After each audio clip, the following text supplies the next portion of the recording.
Welcome to Politics Plus, conversations about American politics, economics, history, and culture. I'm your host, Michael Baranowski, a political scientist at Northern Kentucky University. My guest today is journalist, author, and policy analyst David Frum. Mr. Frum is currently a senior editor at The Atlantic. From 2014 through 2017, he chaired the board of trustees of the leading UK center-right think tank, Policy Exchange. He served as a speechwriter and special assistant to President George W. Bush and as senior advisor to the Rudy Giuliani presidential campaigns. He's also the author of 9 books, most recently Trumpocracy, The Corruption of the American Republic. David Frum, welcome to the show. Thank you. What a pleasure to be back. You know, I often start off with authors by asking, well, what prompted you to write this book? Now, in this case, I think that seems pretty obvious. So let me ask you a different question. Can you explain what Trumpocracy is? For sure. Trumpocracy refers to the system of power that brought Donald Trump to the presidency and that sustains him there. There's a lot of attention to the oversized personality of the president. I pay less attention to that and more to systems, how he got there, how he stays there. After all, so much of what defines both the Constitution and party government are a series of norms, systems, institutions designed to screen people like this away from power. If he got past them, how would he do it? Right. You know, I wanted to ask you about people and say people like this. And it occurred to me when I think about Donald Trump, and I think a lot of people would say that, well, okay, he's incurious, he's lazy, he's narcissistic, he's insecure, easily manipulated, erratic, crude, racist, maybe even, and of course, very mendacious. But it also occurred to me that I can think of presidents that have had many of these traits in the past. And so what makes Donald Trump different? Well, we certainly have had racist presidents before. We've had lazy presidents before, as you say, and we've had untruthful presidents before. We've never had a president who operated a business as president. Certainly not a business that was basically an international influence peddling scheme. I mean, I suppose there are presidents who operated farms or plantations while president, but they were not selling the presidency. What is distinctive about Donald Trump is his almost absolute, almost total lack of business ethics. I mean, I think, we're all conscious of not wanting to overstep the facts or libel law, but this is someone who has made his living for many, many years operating on the margins of the law, let's put it that way, and surrounded by people who look like they've broken the law. So that's the first thing that is unusual, is the shameless lack of ethics around his business career, and that continues as president. The second thing, of course, is this terrible shadow of the influence of a foreign power upon him. And that is probably the single most important aspect of this presidency and of his unfitness. When the impeachment power was debated in Philadelphia in 1787, the paradigmatic thing they had in mind, the greatest danger they feared was a president who in some way was receiving pay from a foreign government and was doing that government's bidding. That's what it looks like we've got. Now, that makes me think back.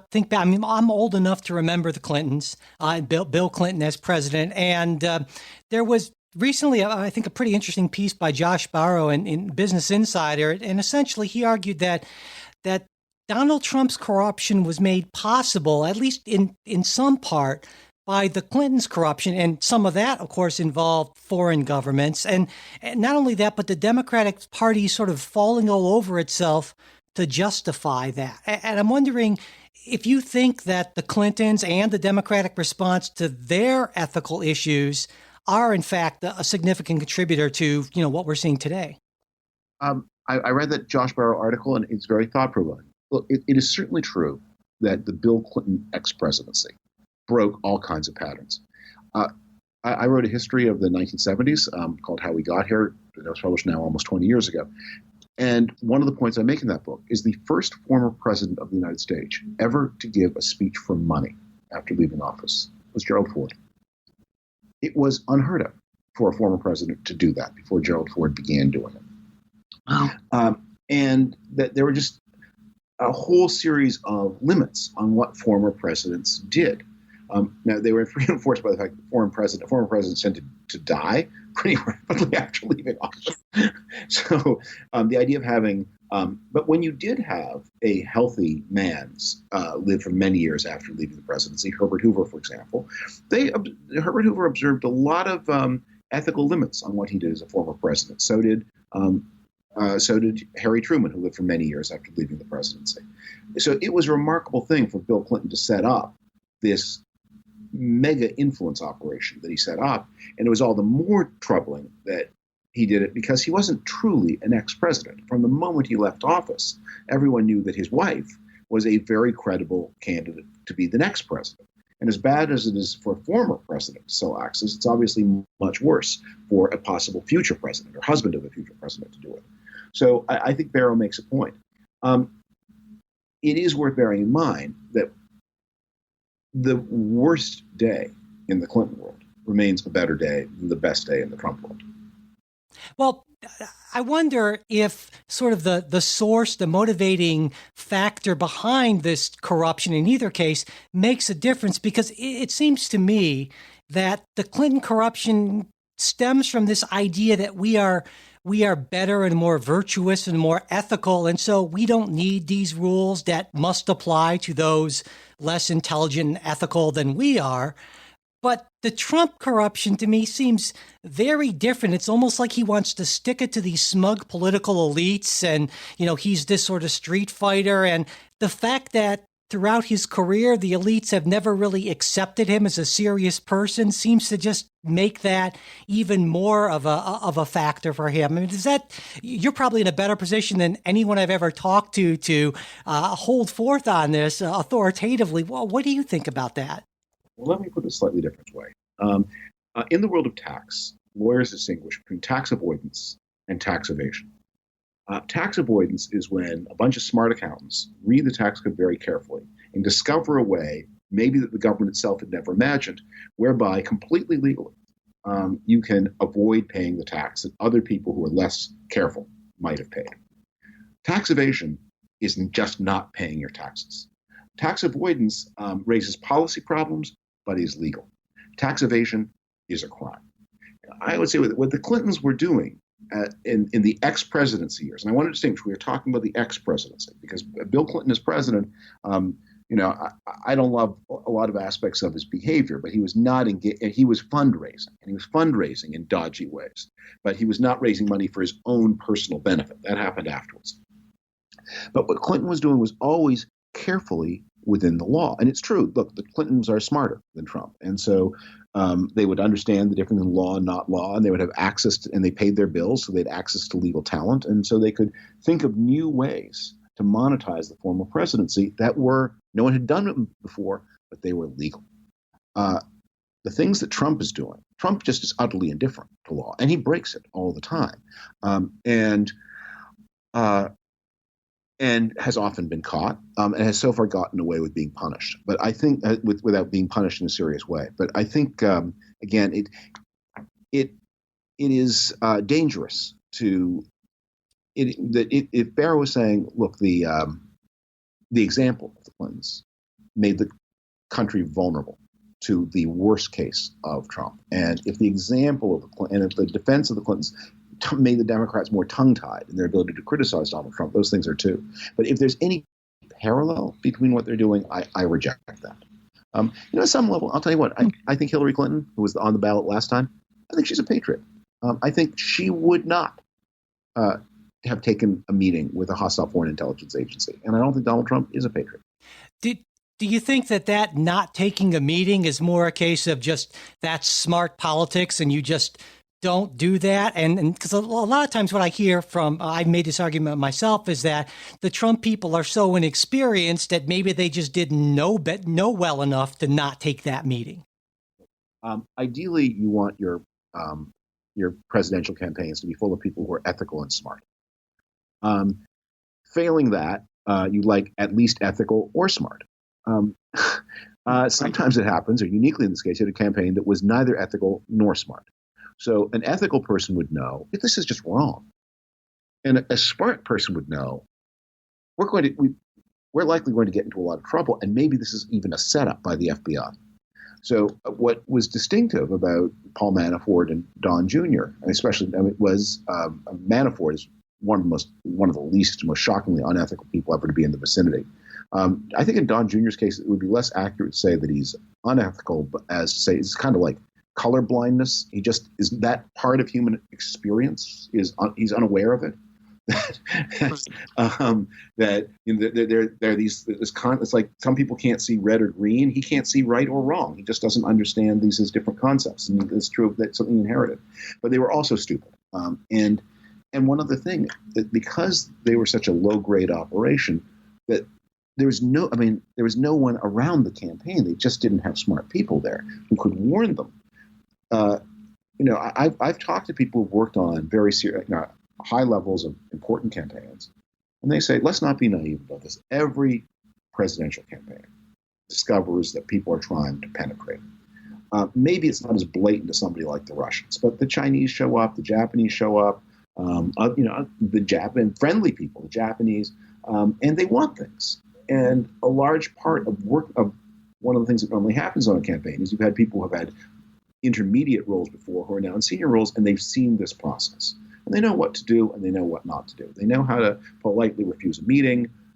They know when to refer people to the foreign policy team, and they know when to call the FBI. Trump didn't have those people, and because they also had no sense of right and wrong. They weren't just victims here, as Donald Trump said Donald Trump Jr. in his email. If it's what you say it is, I love it. Well, if it's what you say it is, it's a crime.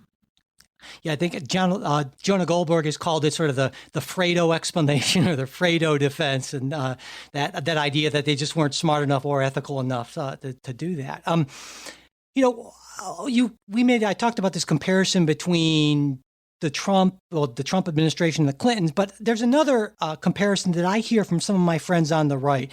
When I talk to them about President Trump's lies, invariably I hear Obama promised that under Obamacare, if you like your doctor, you can keep your doctor, or they'll bring up Benghazi and they say, sure, Trump lies.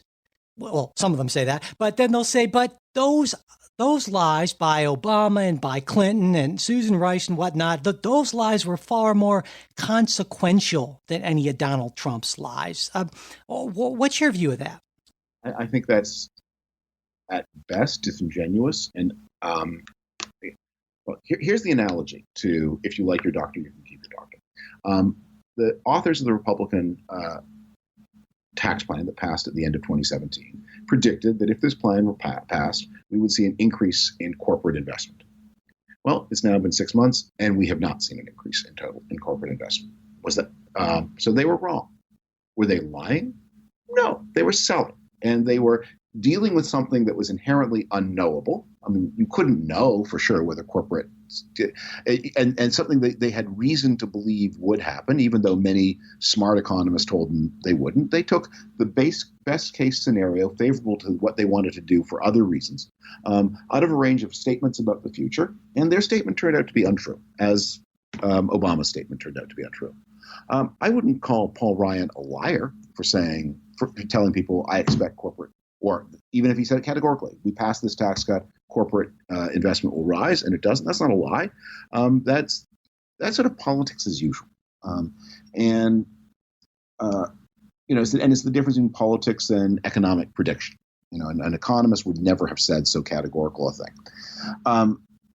How to say Donald Trump's lies are much more in the what dead body category.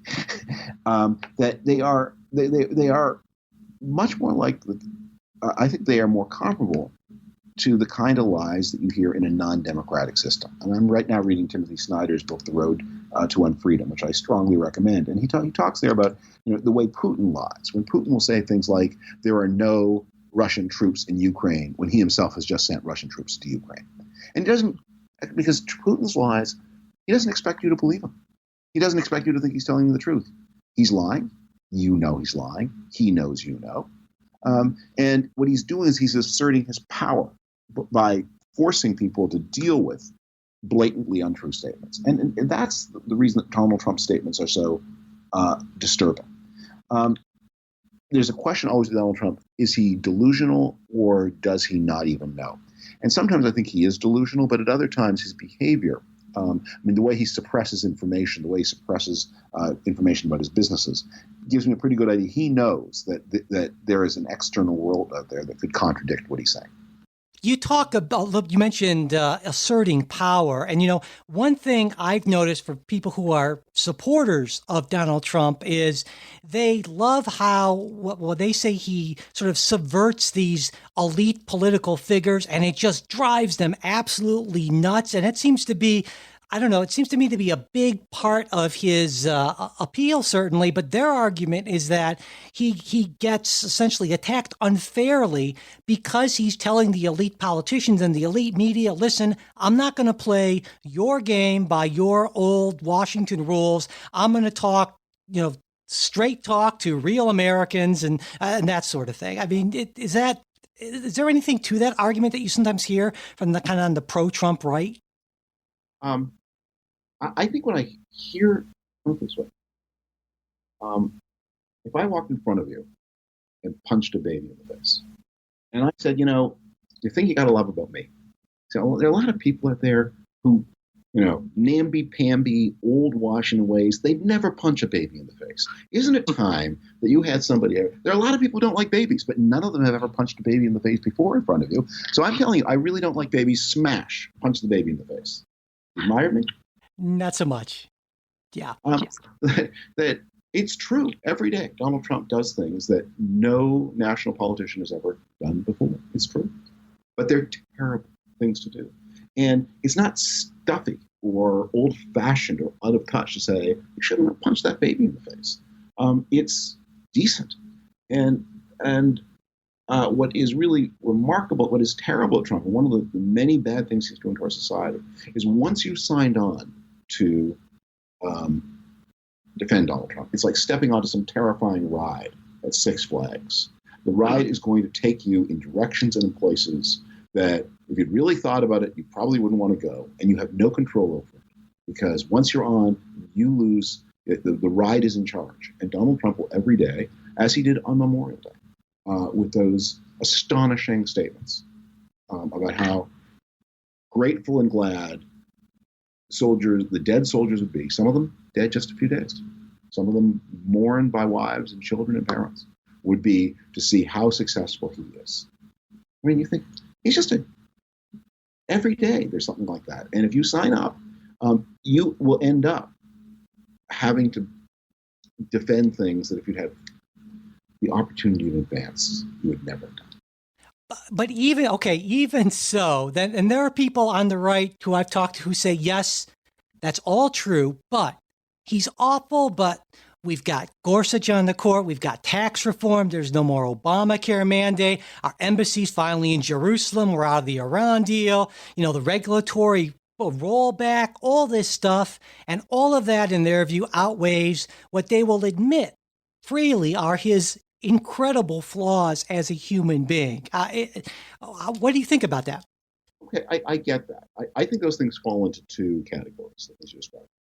So some of them are categories of value. What do you value? And I'm certainly happy to have Neil Gorsuch on the Supreme Court. But the reason I'm happy to have Neil Gorsuch on the Supreme Court is because I care about the Constitution. And to have a ninth judge upholding the Constitution in a way that I think is unbalanced, more right than wrong, versus having the one and only president being someone who acts in a way that subverts the Constitution and the sovereignty of the country because of his connections to a foreign power. That's not a trade I would make. In other cases, like the Iran deal, I think, okay, but one's a trade-off. I think in the Iran deal, that's much more like going out on a spending spree with someone who's using a credit card that I strongly suspect he doesn't have means to pay. And so they're saying, do you enjoy the theater tickets? Yeah, not so much. Not so much, because I'm watching you go bankrupt. And that's the truth. That's what's happening with the Iran deal. I was opposed to entering the Iran deal, but if you're going to exit it, there are a number of things you have to do, including coming up with a plan for how you're going to persuade or compel India and China to join you in imposing economic sanctions on Iran. And if you don't have that plan, and this administration doesn't, then, as much as we enjoy purchasing the Broadway tickets and sitting through the show, the bill is in the mail and it's arriving within 30 days. So do you think that Republican congressional leadership, McConnell and Ryan and so forth, that they've essentially made that deal? I mean, you said it's not worth the trade-off, but do you think that they've essentially enabled him as opposed to, say, Bob Corker, John McCain, Jeff Flake, those sort of people, that they've just said, you know what, we'll take the policy wins and just try to deal with the fallout, basically? I mean, look, I think McConnell and Ryan are very different kinds. Ryan is a true believer and McConnell is not. Ryan is believed in the tax cut. He believes in that more than he believes in anything. He believes in it more than he believes in the independence of the United States from Russia. And he's willing to make that trade. That's a kind of idealism. It's not an idealism that I share. Because at some level, you have to ask yourself, how much or how little do you have in common with your fellow Americans? How much do you care about your common American project? And I like tax cuts. Do I like them enough that I would accept what happened in the election in 2016? So I like them. I don't like them that much. But, though some people who are feeling exactly the way you're feeling say, well, sure, but Donald Trump is president in a system that is designed to frustrate presidents. And God knows we've seen him frustrated a lot by, the courts, by the Democrats, even, sometimes by his own party in Congress. And so these people say, you know what? Yeah, I'm not crazy about it, but hey, the system's working and we're fine. Well, I think in many ways you can see the system is not working. And one of the things I think we're all getting an education in, I don't think Donald Trump has plans. I don't think he's a strategic thinker, but he does have, and this goes back to the title of the book, an instinct for power. And he's surrounded by people who do enable him. And it's the independence of the FBI, the independence of the Department of Justice, which have been features of American politics since at least Watergate. DOJ, I think there's a feeling even before Watergate that it should be not completely a tool of the president. Those things really are in danger in a way they have not been in danger for a long time. Yeah, I wanted to ask you about that specifically because, of course, the saga about the FBI and the intelligence services being part of a vast left wing, I guess, deep state conspiracy that's intent on destroying the president. Now, this isn't something that all Republicans buy into. I mean, I think there's been some great sort of back and forth inside National Review with some of their authors about that. But it's strange to me to see a party that I've identified for my entire lifetime with national security and supporting the intelligence service and the FBI all of a sudden turn on them. Well, this goes to this question. And this is one of the really difficult things raised by the Trump years. And one of the reasons I wrote the book, to go back to the question that you didn't ask at the very beginning, which is, as we become a more diverse society, many Americans feel that they have less and less commitment to all of America. They have a commitment to their people. They don't have a commitment to their tribe. They don't have a commitment to their country. And that means that they're willing to tolerate attacks on things that belong to all if they feel they're going to get a benefit for their particular subgroup. And that sounds a lot like a part in the book where you wrote, Donald Trump did not create the vulnerabilities that he exploited. They awaited him. Exactly. I think we have been, that he's not some charismatic genius. And indeed, he lost by 3 million votes in the popular vote. But he found a highly riven society in the aftermath of a lost war and in the aftermath of a terrible economic crisis, and in a country that has been coming apart because of extremely high levels of immigration and low levels of native births. And he just found in a political system where things have become more extreme and where the parties are playing the game more roughly than they did in our earlier lifetime. And beginning with the end of the Cold War, I think the game in Washington is played differently. And politicians feel they have less in common with one another, partly because of the retreat of national security issues. And he took advantage of that, or he was the beneficiary of it. So it seems like he maybe saw these things, or at least instinctually understood these things before any of the cast of thousands of Republicans running against him. And he's certainly a lot better at connecting with people than say Hillary Clinton, which makes me think, well, this is just sort of a one-off essentially, because there were these, unique circumstances with this, again, this huge Republican field and unfairly undistinguished for the most part. And then Hillary Clinton being quite possibly one of the worst retail politicians we've seen in a while. I mean, does that give you any hope, I guess? Well, I certainly agree with you that he understood things that Jeb Bush and the others on the Republican stage I did not understand. I mean, there are 3 million Americans who would disagree with you that Hillary Clinton connected less well with America than Donald Trump did. I think if you just count noses, she connected rather better. She didn't connect with them in the right places, but she certainly connected overall. She connected with them better. But it is, I think, the story of Donald Trump, the most dramatic part of the story of Donald Trump, to my way of thinking, is a story inside the Republican Party and the obsolescence of the Republican Party's message, and how rejected that message was by Republican voters who have been signaling through the Tea Party. From Trump 2009, they were signaling what we want is more Medicare, less immigration, and no more Bushes. And the party in 2016 said, right, what you're getting is less Medicare, more immigration, and one more Bush. And the Republican Party rejected that and nominated Donald Trump. And then by a lucky bounce, he won the presidency.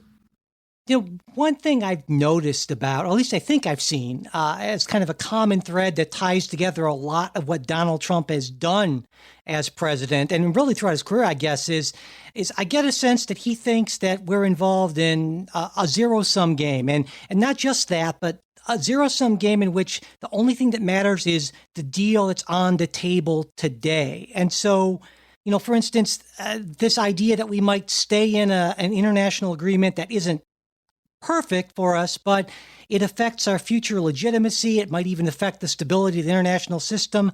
This is something that wouldn't even be seen as a consideration by this administration. Does that seem about right to you?